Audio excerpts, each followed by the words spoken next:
Israël négocierait avec le Congo pour accueillir des Palestiniens de la bande de Gaza. C'est une information qui vous a l'air un peu loufoque, voire, on va dire, inconcevable pour certains.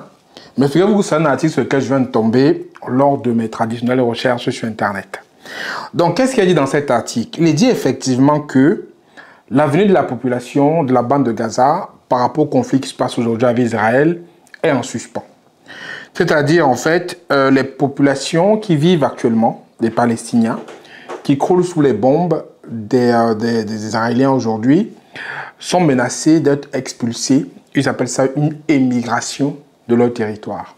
On va un peu discuter de ça, voir comment est-ce qu'on en est arrivé là.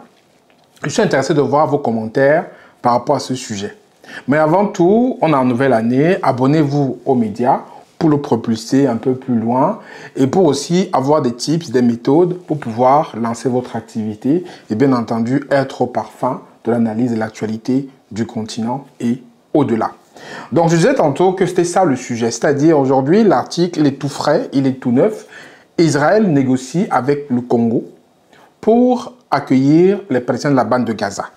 Donc l'article en fait il dit ceci, il dit clairement que des responsables israéliens affirment avoir eu des pourparlers secrets avec le Congo, c'est le Congo Brazzaville et puis le Congo démocratique, et plusieurs autres pays pour éventuellement accueillir des Palestiniens de Gaza.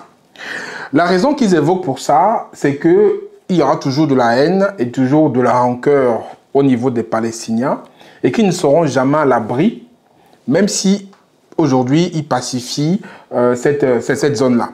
Donc c'est ça le sujet aujourd'hui. Et en fait, ils disent que le Congo sera disposé à accueillir des migrants et nous sommes en pourparlers avec d'autres pays, bien sûr, a déclaré le porte-parole bien informé au sein du cabinet de la sécurité d'Israël. Les États-Unis, eux, par contre, ils sont complètement, de façon officielle, opposés à cette position parce qu'eux, ils sont toujours pour la solution à deux États, c'est-à-dire un État palestinien, un État israélien. Et les États-Unis, eux, ils sont pour une bande de Gaza pacifiée, sans terrorisme, sans le Hamas. Mais ça ne veut pas dire grand-chose, qu'on voit la conjoncture aujourd'hui, qu'on voit le veto qui met le temps aux Nations Unies, et qu'on voit comment est-ce que c'est eux qui arment Israël pour pouvoir continuer à faire la guerre dans la bande de Gaza.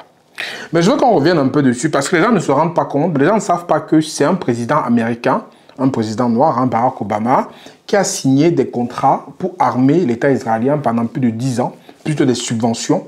Je crois que c'était 38 millions de dollars par an pour rendre l'armée israélienne aussi puissante qu'elle est aujourd'hui.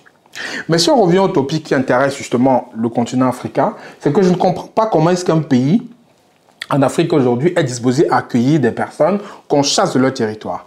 Parce que la petite histoire, c'est quoi? C'est que, d'après l'historique, après je ne vais pas rentrer dans les considérations plus ou contre, voilà, ça je vais dire c'est un débat qui est plus complexe que ça, mais quand on prend l'historique, c'est les Israéliens qui sont venus s'installer dans une zone où il y avait déjà des personnes qui y vivaient, d'accord?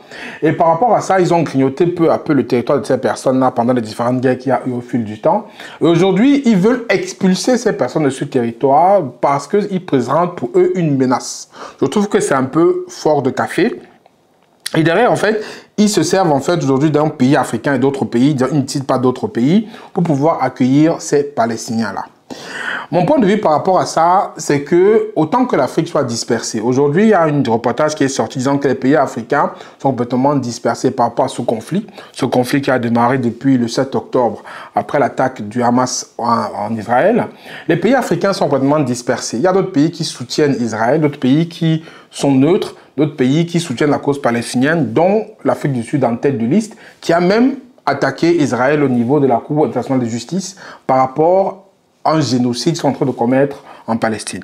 Mais je veux qu'on aille au-delà de cette réflexion, on comprend pourquoi est-ce qu'un État comme le Congo Brazzaville, est en négociation avec l'Israël pour accueillir des Palestiniens. Moi, je me pose la question.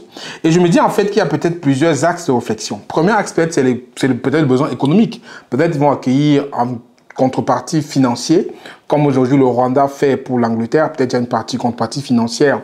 Et comme le Congo a besoin d'argent, le fait d'accueillir des Palestiniens, l'Israël va le dédommager. Et de deux, peut-être il y a aussi des considérations au niveau des intérêts économiques. Peut-être Israël s'est engagé à investir au Congo par rapport à l'accueil de ces personnes-là. Et de trois, il ne faut pas oublier qu'aujourd'hui, quand ils ont fait la guerre, ils ont détruit complètement la bande de Gaza. Il y a des fonds aujourd'hui qui sont en train de vouloir être mobilisés pour construire cette bande de Gaza. Et effectivement, et c'est ça que déclare un porte-parole de l'État israélien, en fait. Il dit que l'argent, au lieu de consacrer l'argent pour, je vais bien vous lire en détail, au lieu de consacrer de l'argent à la reconstruction de Gaza où l'UNRWA en faillite, la communauté internationale peut contribuer au coût de réinstallation, aidant ainsi la population de Gaza à construire une nouvelle vie dans son nouveau pays d'accueil. Dans son nouveau pays d'accueil. Donc pour eux déjà, c'est le ministre membre du Likoud. Donc c'est un ministre qui s'appelle, est-ce que j'ai son nom ici? Non, il n'y a pas son nom. Bon, c'est un ministre du gouvernement actuel en Israël. Donc lui, il envisage déjà l'émigration, c'est-à-dire l'expulsion tout simplement des populations de Gaza hors de la Palestine pour aller s'installer dans notre pays et comme ça éradiquer la menace qu'ils disent à leur territoire. Moi, je trouve que c'est quand même un peu fort de café. Dites-moi ce que vous en pensez par rapport à cette nouvelle-là. Est-ce que vous pensez que le Congo aujourd'hui est un pays, peut devenir un pays d'accueil pour des Palestiniens? Est-ce que vous pensez qu'au-delà des considérations politiques, économiques, intérêts qui peut avoir entre les États, est-ce que c'est légitime d'expulser les Palestiniens de la bande de Gaza, qui est leur territoire d'origine, et pour les envoyer où? Peut-être en Afrique. Dites-moi ce que vous en pensez en commentaire. Moi, je vais donner mon avis par rapport à la question.